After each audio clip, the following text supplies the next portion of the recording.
سید المرسلین اما بعد فاعوذ باللہ من الشیطان الرجیم بسم اللہ الرحمن الرحیم۔ پڑھیے الصلاۃ والسلام علیک یا رسول اللہ وعلی آلک واصحابک یا حبیب اللہ۔ الصلاۃ والسلام علیک یا نبی اللہ وعلی آلک واصحابک یا نور اللہ۔ درود پاک پڑھنے کے بے شمار فضائل و برکات ہیں۔ نبی پاک علیہ الصلوۃ والسلام کا فرمان ہے جس کا مضمون ہے کہ جو کسی مشکل میں ہو، پریشانی میں ہو، اس کو چاہیے کہ مجھ پر کثرت سے درود پڑھے کہ درود پاک مصیبت اور پریشانی کو لے جاتا ہے۔ اے میرے میٹھے اسلامی بھائیوں، اے میرے پیارے اسلامی بھائیوں، یہ ہے درود پاک۔ درود پاک کی کثرت جو ہے بندے کو کس طرح مصیبت سے نکالتی ہے، کس طرح پریشانی سے نکالتی ہے۔ ایک ہے میری اور آپ کی عقل، ایک ہے میری اور آپ کی کیلکولیشن۔ ہم سمجھتے ہیں جس مشکل میں پھنسا ہوں نکل نہیں سکوں گا، اب میرے آگے ڈیڈ لاک ہے، اب جناب زندگی ختم ہونے کو ہے، قرضہ بہت بڑا ہو گیا، بیماری بہت بڑی آ گئی۔ یاد رکھو یہ میری اور آپ کی عقل کہہ رہی ہے۔ میرے آقا وہ ہیں جن کو رب نے اپنے خزانوں کا مالک بنایا ہے۔ نبی پاک وہ ہے جو رحمت للعالمین ہیں، وہ اللہ تبارک و تعالیٰ کے ایسے خاص کرم یافتہ ہیں کہ میرے آقا نگاہ فرما دیں، نبی پاک کرم فرما دیں، ان کے ہاتھ اٹھ جائیں دعا کے لیے تو ہماری بگڑی بن سکتی ہے۔ تو ہمیں اپنی زندگی میں مایوسی قریب نہیں آنے دینی چاہیے۔ کثرت سے درود پاک اپنی زندگی کا معمول بنائیں، آپ اپنی آنکھوں سے دیکھیں گے کہ آپ کی مشکلیں کیسے آسان ہوتی ہیں۔ اللہ کریم مجھے بھی اور آپ کو بھی کثرت کے ساتھ درود پاک پڑھنے کی توفیق عطا فرمائے۔ آئیے مل کر محبت کے ساتھ بآواز بلند درود پاک پڑھ لیجئے۔ صلو علی الحبیب صلی اللہ تعالی علی محمد صلی اللہ علیہ وسلم۔ بڑا ہی مبارک اور پیارا مہینہ ذوالحجہ کا مہینہ، اسلامی سال کا یہ آخری مہینہ ہے، اور اس مہینے میں خاص دو ایسے ایونٹ ہوتے ہیں، خاص دو ایسے اسلامی تہوار ہوتے ہیں، ہم کہیں تو غلط نہیں ہوگا کہ پوری دنیا کے مسلمان جس میں انوالو ہو جاتے ہیں۔ ایک تو حج کا مہینہ آ جاتا ہے، حج کے دن آ جاتے ہیں جب عاشقان رسول حج کو جاتے ہیں۔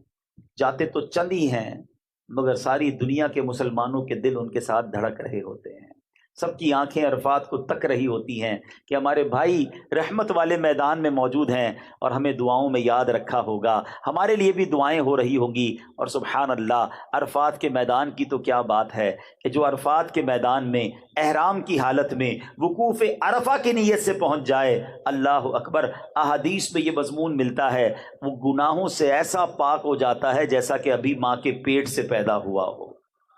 دوسرا سال ہے، لوگ حج پر نہیں جا پا رہے، پاکستان سے نہیں جا پا رہے، دنیا کے کئی ملکوں سے نہیں جا پا رہے، لیکن اب اللہ کی رحمت سے ہم امید بھی رکھتے ہیں اور دعا بھی کرتے ہیں کہ مولا آئندہ سال ہم سب کو بھی حج کی سعادت عطا فرما۔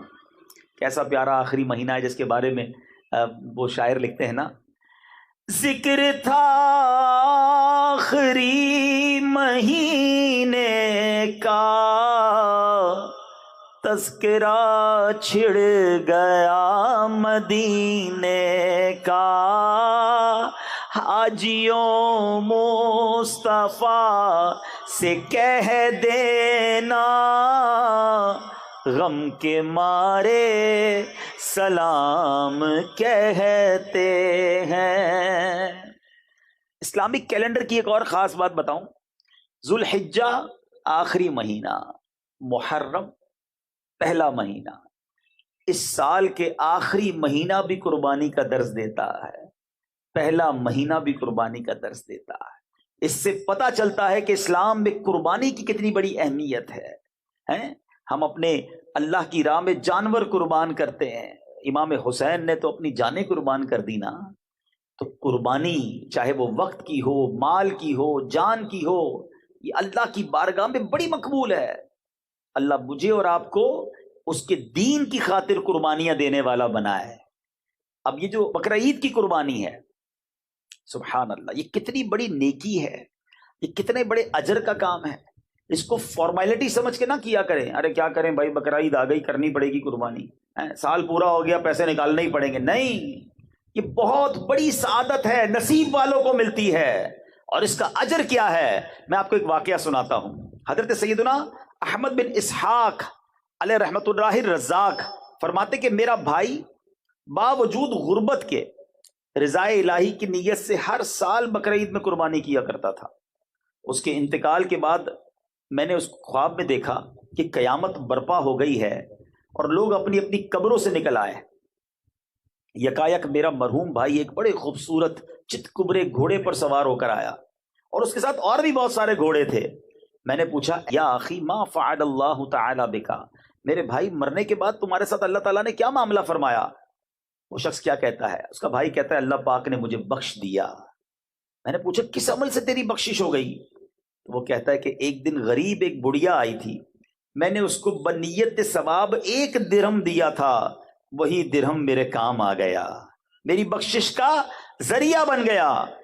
میں نے پوچھا بھائی یہ گھوڑے اتنے سارے تیرے پاس کیوں ہیں؟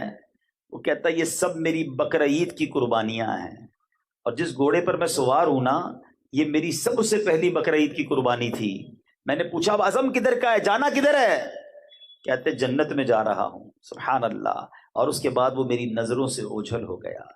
انشاءاللہ میرے میٹھے اسلامی بھائیوں، جو رقم جو اللہ کی راہ میں خرچ اللہ کی رضا کے لیے کیا ہوگا نا وہ بڑا کام آئے گا، وہ نامہ اعمال پہ بڑا وزندار ہوگا، مگر شرط یہ ہے کہ وہ عمل اللہ کی رضا کے لیے کیا ہو، لوگوں کو دکھانے کے لیے نہیں، اپنی واہ واہ کے لیے نہیں، اللہ کی رضا کے لیے اگر خرچ کرتا ہے کوئی یا کوئی بھی نیکی کرتا ہے وہ بڑی مقبول ہے۔ اور دوسری بات اس واقعے سے سیکھنے کو کیا ملی کہ انشاءاللہ یہ جو قربانیاں ہیں نا یہ اللہ نے چاہا تو جنت میں جانے کی سواری بن جائے گی۔ اور آئیے میں آپ کو حدیث سناتا ہوں، یہ جو قربانی کرنے والے ہیں سنو کتنا مبارک کام ہے۔ اللہ کے حبیب علیہ الصلوۃ والسلام فرماتے ہیں قربانی کرنے والے کو قربانی کے جانور کے ہر بال کے بدلے میں 1 نیکی ملتی ہے۔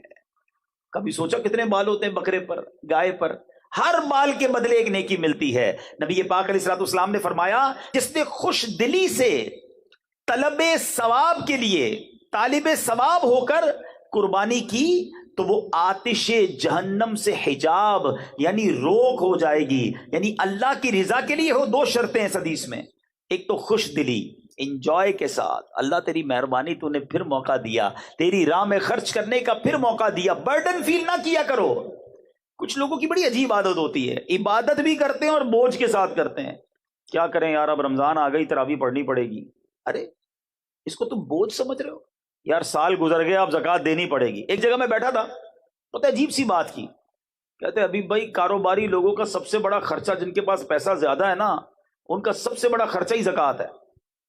میں نے کہا یار اللہ کے بندو زکوٰۃ تو خوش دلی سے دو، اس کو برڈن کیوں سمجھ رہے ہیں؟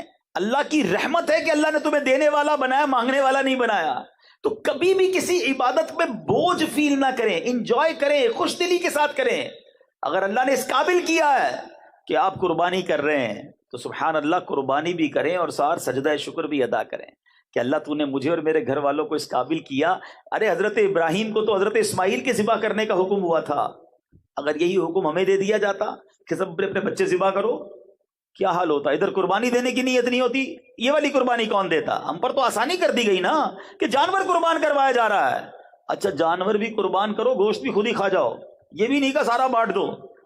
سوچو رحمت دیکھو اللہ کی، آسانیاں ہیں ہمارے لیے، مگر اس کو بھی لوگ بوجھ سمجھ رہے ہوتے ہیں۔ ٹھیک ہے گوشت میں تقسیم کاری ہونی چاہیے، رشتہ داروں کو بھی دیں، غریبوں کو بھی دیں، لیکن ایسا نہیں ہے کہ آپ کچھ بھی نہیں کھا سکتے اس میں سے۔ تو بہرحال میرے میٹھے اسلامی بھائیوں یہ حدیث یاد رکھنی ہے، اور قربانی کرے گی کیا؟ آتش جہنم کے سامنے روک بن جائے گی، حجاب بن جائے گی، اللہ نے چاہا جہنم سے قربانی بچائے گی۔ ایک اور حدیث پاک سنیے، پیارے آقا علیہ الصلوۃ والسلام فرماتے اے فاطمہ، اپنی صاحبزادی سے کہا اے فاطمہ اپنی قربانی کے پاس موجود رہو، کیونکہ اس کے خون کا پہلا قطرہ گرے گا تو تمہارے سارے گناہ معاف کر دیے جائیں گے۔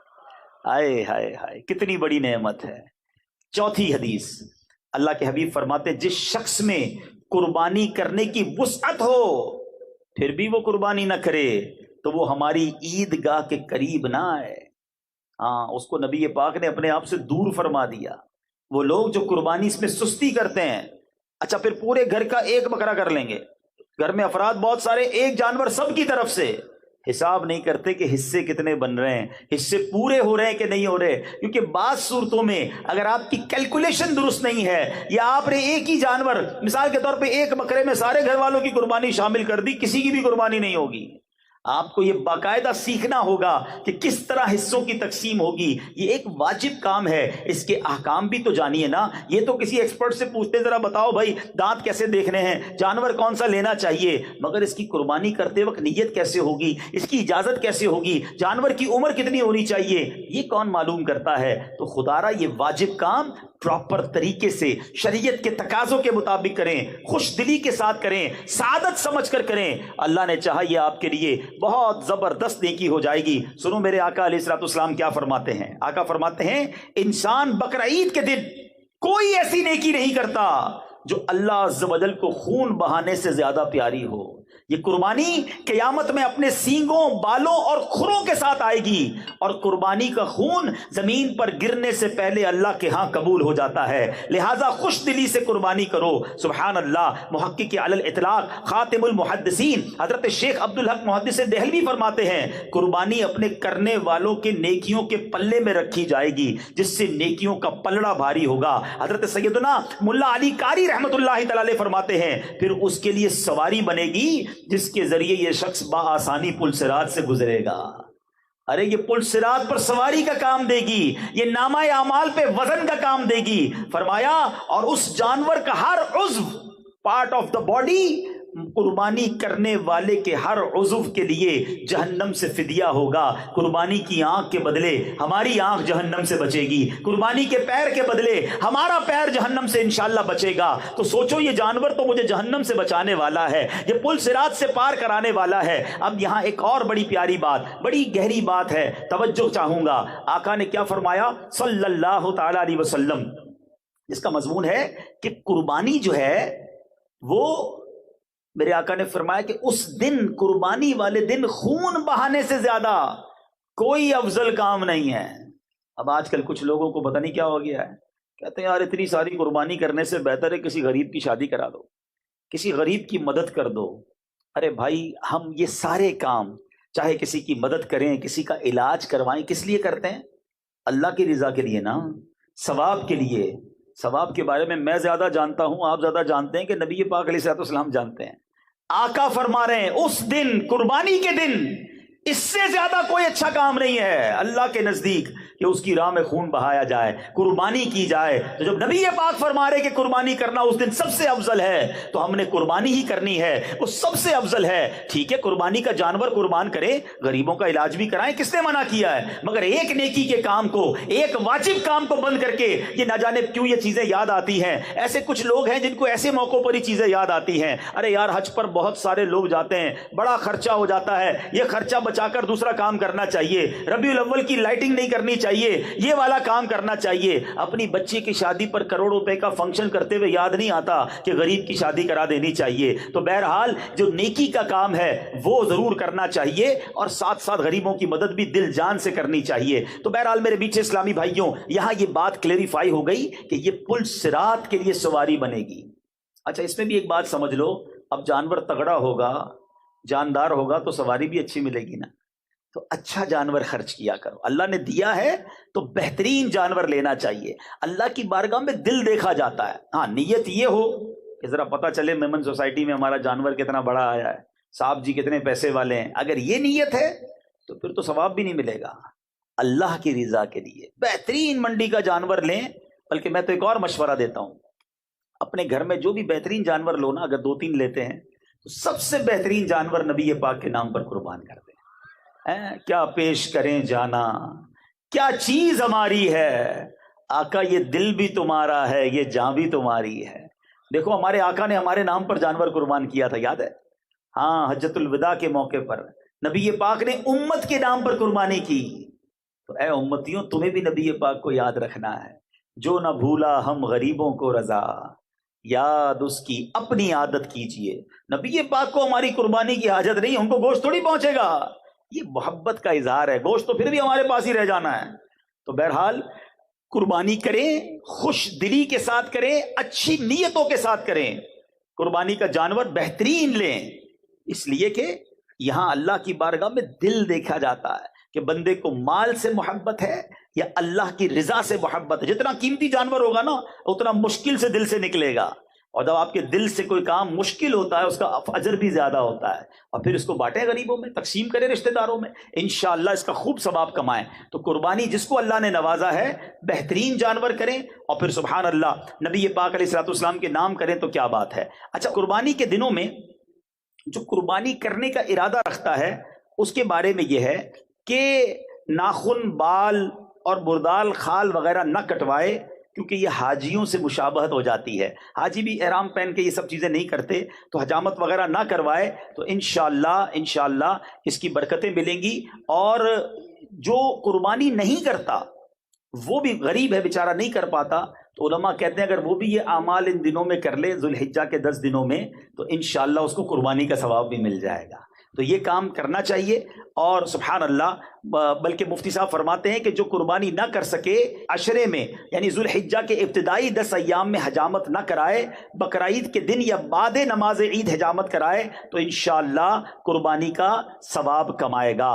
اچھا، اب یہاں پر ایک دو باتیں مزید قربانی کے لیے عرض کر دوں، پھر انشاءاللہ اس کے بعد میں حضرت اسماعیل علیہ الصلوۃ والسلام اور حضرت ابراہیم کا وہ واقعہ سنانا چاہتا ہوں، تاکہ ہمارے بچوں کو یہ پتہ تو چلے کہ قربانی واجب کیوں ہوئی تھی، یہ یاد کس کی ہے، یہ واقعہ کیا تھا۔ اللہ اکبر، جتنی بار اس واقعے کو پڑھیں آنکھوں میں آنسو آ جاتے ہیں، دل بے قرار ہو جاتا ہے کہ یہ کیسے لوگ تھے، اللہ کی رضا پر کیسے راضی تھے، کتنی بڑی قربانی کے لیے وہ تیار ہو گئے، اور آج ہمیں چھوٹی سی قربانی دینے میں لوگوں کے دلوں پر بوجھ آ جاتا ہے۔ تو بہرحال میرے پیچھے اسلامی بھائیوں، قربانی کی جو دعا ہے نا، یہ انشاءاللہ آپ کو دعوت اسلامی کے جو رسالے ہیں مکتبۃ المدینہ کے، اس میں مل جائے گی، مگر مجھے بہت پسند ہے۔ عربی دعائیں یاد کر لو اور اس کو ترجمے کے ساتھ یاد کرو۔ آئے ہائے، اس دعا کے ذرا معنی سنو۔ اللہ کرے کہ مجھے تو وہ بی بی فاطمہ سے جو نبی پاک نے فرمایا نا کہ اے فاطمہ قربانی کے پاس رہنا، پہلا قطرہ گرتے ہی تمہارے پچھلے گناہ معاف کر دیے جائیں گے۔ اب یہ دعا کیا ہے؟ وہ دعا یہ ہے، انی وجہت وجہی للذی فطر السماوات والارض حنیفا وما انا من المشرکین ان صلاتی ونسکی ومحیای ومماتی للہ رب العالمین لا شریک لہ وبذالک امرت وانا من المسلمین۔ کیا ترجمہ ہے اس کا؟ یہ تو ویسے بھی پڑھنے والی دعا ہے۔ ترجمہ کیا ہے کہ میں نے اپنا منہ اس کی طرف کیا جس نے آسمان و زمین بنائے، ایک اسی کا ہو کر، اور میں مشرکوں میں نہیں۔ بے شک میری نماز اور میری قربانیاں اور میرا جینا اور میرا مرنا سب اللہ کے لیے ہے جو رب سارے جہان کا، اس کا کوئی شریک نہیں۔ مجھے یہی حکم ہے اور میں مسلمانوں میں ہوں۔ اللہ اکبر۔ جب اس کیفیت میں بندہ قربانی کرے کہ اللہ میرا جینا، میرا مرنا، میری نماز، میری قربانی سب تیرے لیے ہے، اللہ ان کیفیتوں کے ساتھ قربانی کرنا اب نصیب فرمائے۔ تو بہرحال میرے پیچھے اسلامی بھائیوں، اب چلتے ہیں یہ قربانی شروع کہاں سے ہوئی۔ حضرت ابراہیم علیہ الصلوۃ والسلام بڑی عظیم ہستی ہیں، یاد رہے حضرت ابراہیم کو ابو الانبیاء کہا جاتا ہے۔ یہ وہ نبی ہیں کہ ان کے بعد جتنے انبیاء آئے سب کے آپ والد ہیں۔ آپ کو ابو الرحیم بھی کہا جاتا ہے، ابراہیم ابو الرحیم بھی کہا جاتا ہے۔ وہ کیوں؟ کہ آپ جو ہے بڑے مہمان نواز تھے، روزانہ دسترخوان پر آپ کو کوئی مہمان چاہیے ہوتا، جب تک مہمان نہ ملتا آپ کھانا نہیں کھاتے تھے۔ مہمان نوازی بھی آپ کے دور سے شروع ہوئی۔ اب آپ کو بیٹے کی تمنا تھی، آپ اللہ کی بارگاہ میں دعا کرتے تھے، اے اللہ مجھے بیٹا عطا کر دے۔ اچھا، آپ 99 سال کی عمر تک بے اولاد تھے، 99 ایئرز کی ایج۔ چلو تھوڑا سا یہاں ایک درس دے دوں، کئی لوگ ملتے ہیں کہتے ہیں اولاد نہیں ہے، اور پھر مایوسی کی باتیں کرتے ہیں، میں تو نماز پڑھتا ہوں پھر بھی اولاد نہیں ملتی، حج کر کے آیا پھر بھی اولاد نہیں ہے۔ معاذ اللہ، اللہ کی رضا پر راضی نہیں ہے۔ ایک بات یاد کر لو، اگر رب نے کچھ نہیں دیا نا تو یہی میرے لیے بہتر ہوگا۔ کیا پتہ تمہارے نصیب میں ایسی اولاد ہو جو تمہیں مار کے گھر سے نکالتی ہیں۔ بعد میں ماں باپ کہتے ہیں نا نہیں ہوتی اولاد تو اچھا تھا، نہیں ہوتی ایسی اولاد، کیسی کیسی نافرمان اولاد ہوتی ہے لوگوں کی۔ میرا رب اگر اسی پر راضی ہے تو راضی رہو نا۔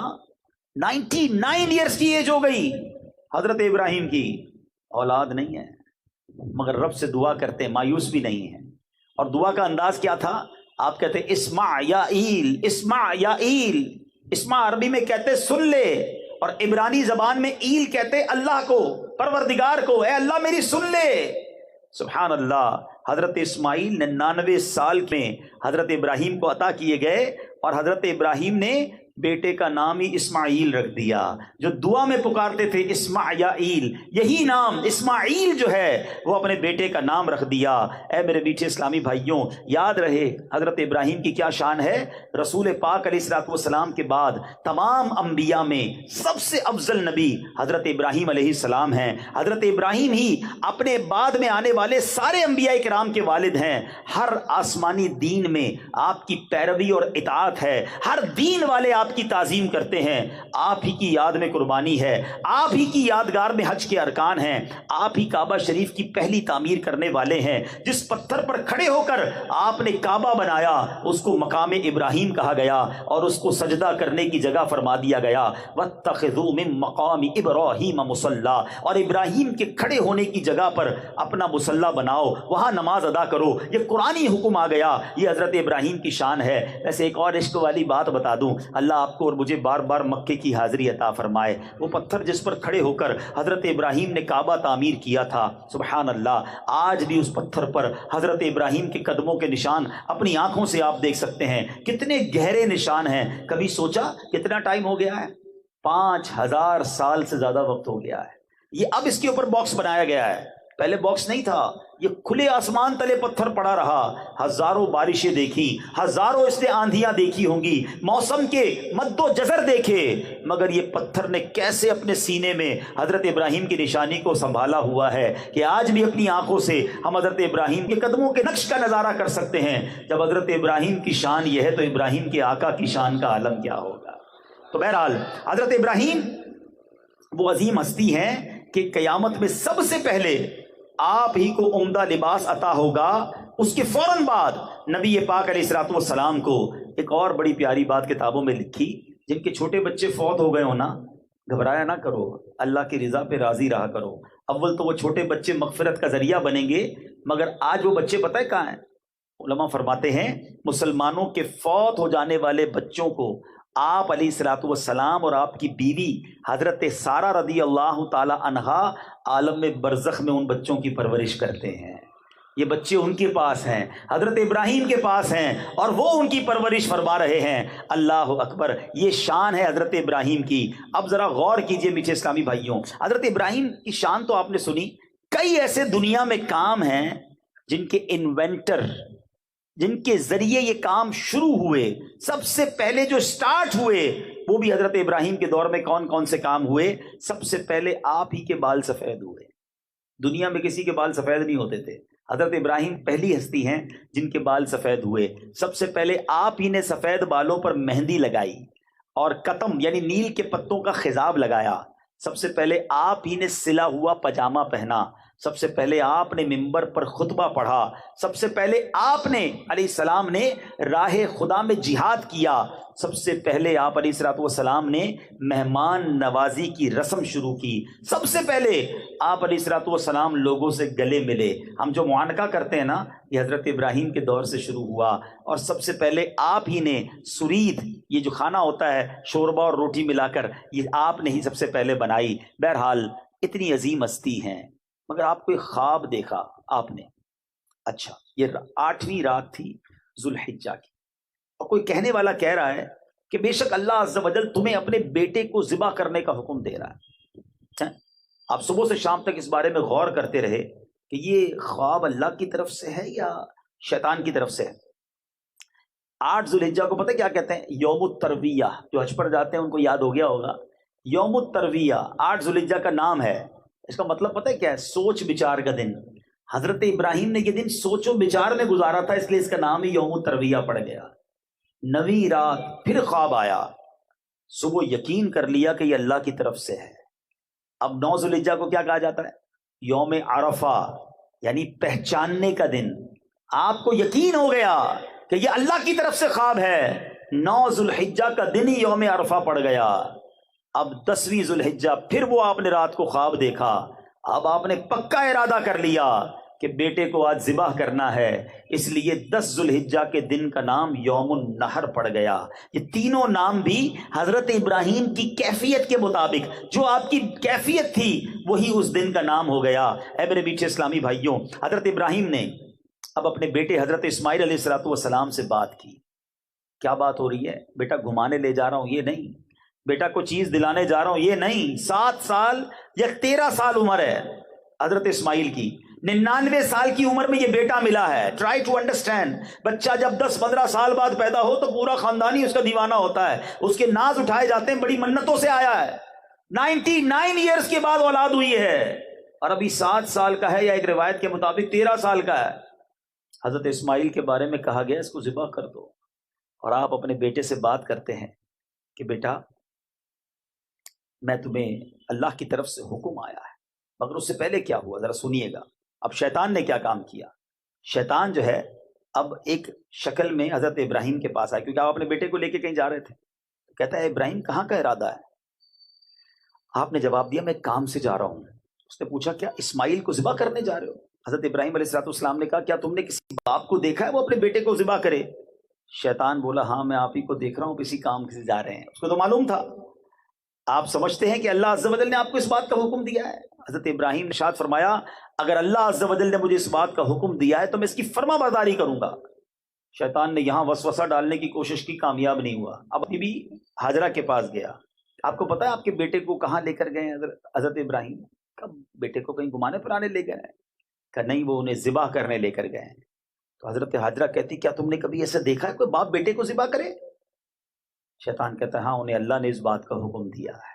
ماں دیکھو کیسی تھی، بی بی ہاجرہ کہتی ہیں اگر ایسا ہے تو انہوں نے اللہ کی اطاعت کر کے بہت ہی اچھا کیا ہے۔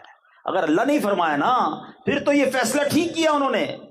شیطان نے دیکھا نہ باپ ہل رہا ہے نہ ماں ہل رہی، چھوٹا بچہ حضرت اسماعیل کے پاس چلا گیا۔ کہتا ہے اسماعیل پتہ ہے تمہارے بابا جان کہاں لے جا رہے ہیں؟ تو کہتے ہیں کہ والد صاحب اپنے ساتھ کہیں لے جا رہے ہیں۔ کہ تمہیں معلوم ہے اللہ نے انہیں حکم دیا ہے تمہیں ذبح کرنے کے لیے۔ ذرا سوچو تربیت کا کیسا شاہکار ہے حضرت اسماعیل۔ فرماتے اگر رب نے حکم دیا ہے تو بابا جان بالکل ٹھیک کرنے جا رہے ہیں، پھر میں بھی اس کام کے لیے راضی ہوں۔ اللہ اکبر۔ اب شیطان نے دیکھا کوئی نہیں مان رہا، بہکانے کی کوشش میں ناکام ہوا، تو ایک مقام پر پہنچا۔ حضرت ابراہیم نے اسے 7 کنکریاں ماری۔ اگلے مقام پر پہنچا، اب وہاں فرشتوں نے کہا حضور یہاں بھی کنکریاں ماریں۔ حضرت ابراہیم نے پھر کنکریاں ماری۔ آگے جا کر پھر ایک مقام پر اس نے بہکانے کی کوشش کی۔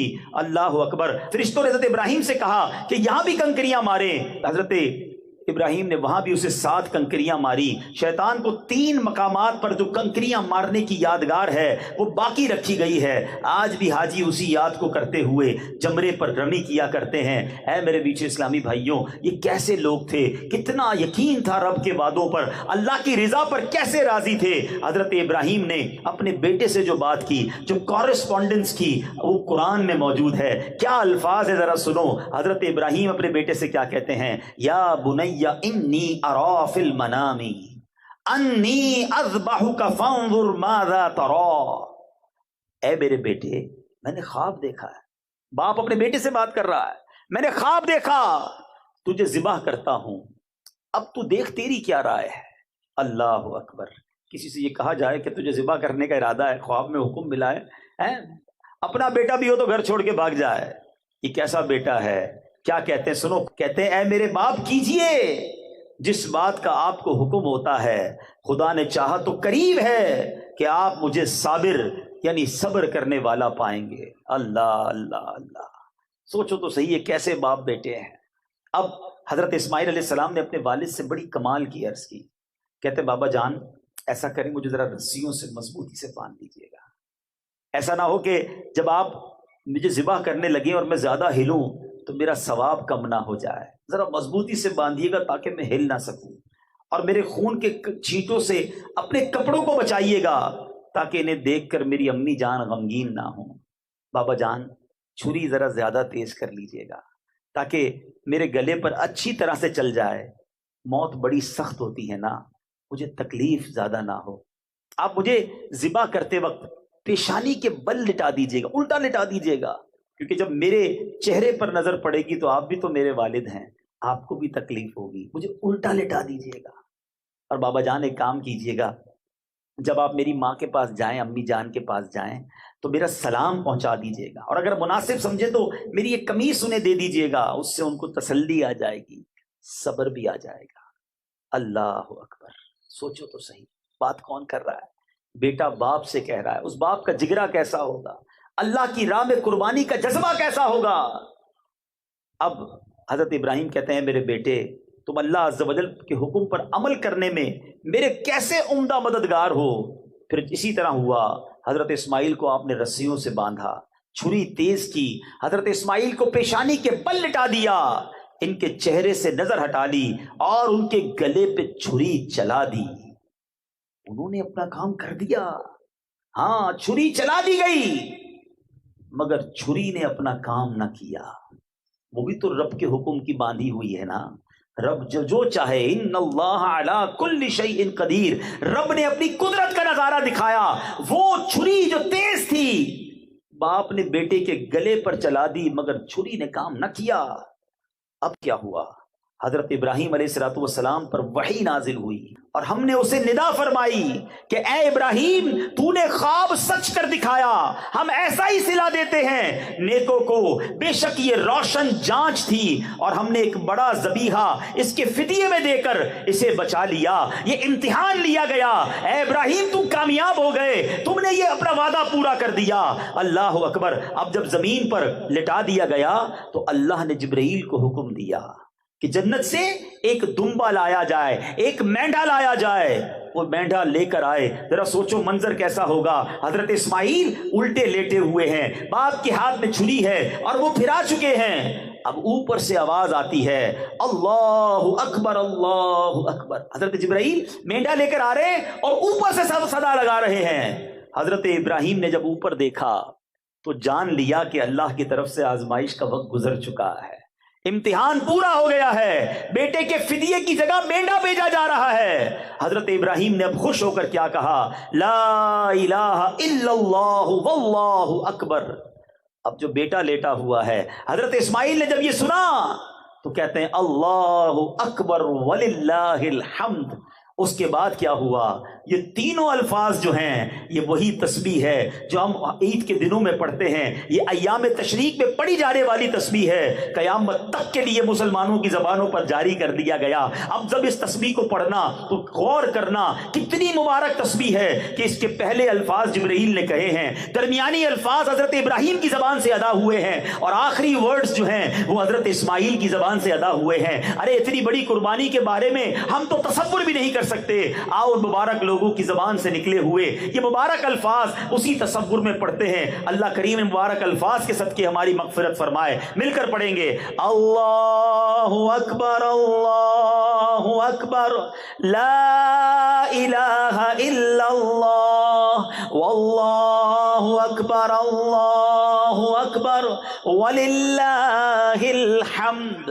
اب عید کے دنوں میں جب یہ تسبیح پڑھنا نا تو یاد رکھنا جبرائیل نے شروع کی تھی، حضرت ابراہیم نے آگے پڑھی تھی اور آخری الفاظ حضرت اسماعیل نے ادا کیے۔ اللہ اکبر! یہ کیسا منظر تھا، یہ کیسا امتحان تھا جس میں یہ خاندان کیسا کامیاب ہوا۔ رہتی دنیا تک تلاوت ہوتی رہے گی، قرآن پڑھا جاتا رہے گا اور اس قربانی کا اور اس صبر کا ذکر ہوتا۔ میرے اعمال کی اصلاح کرم سے کر دے،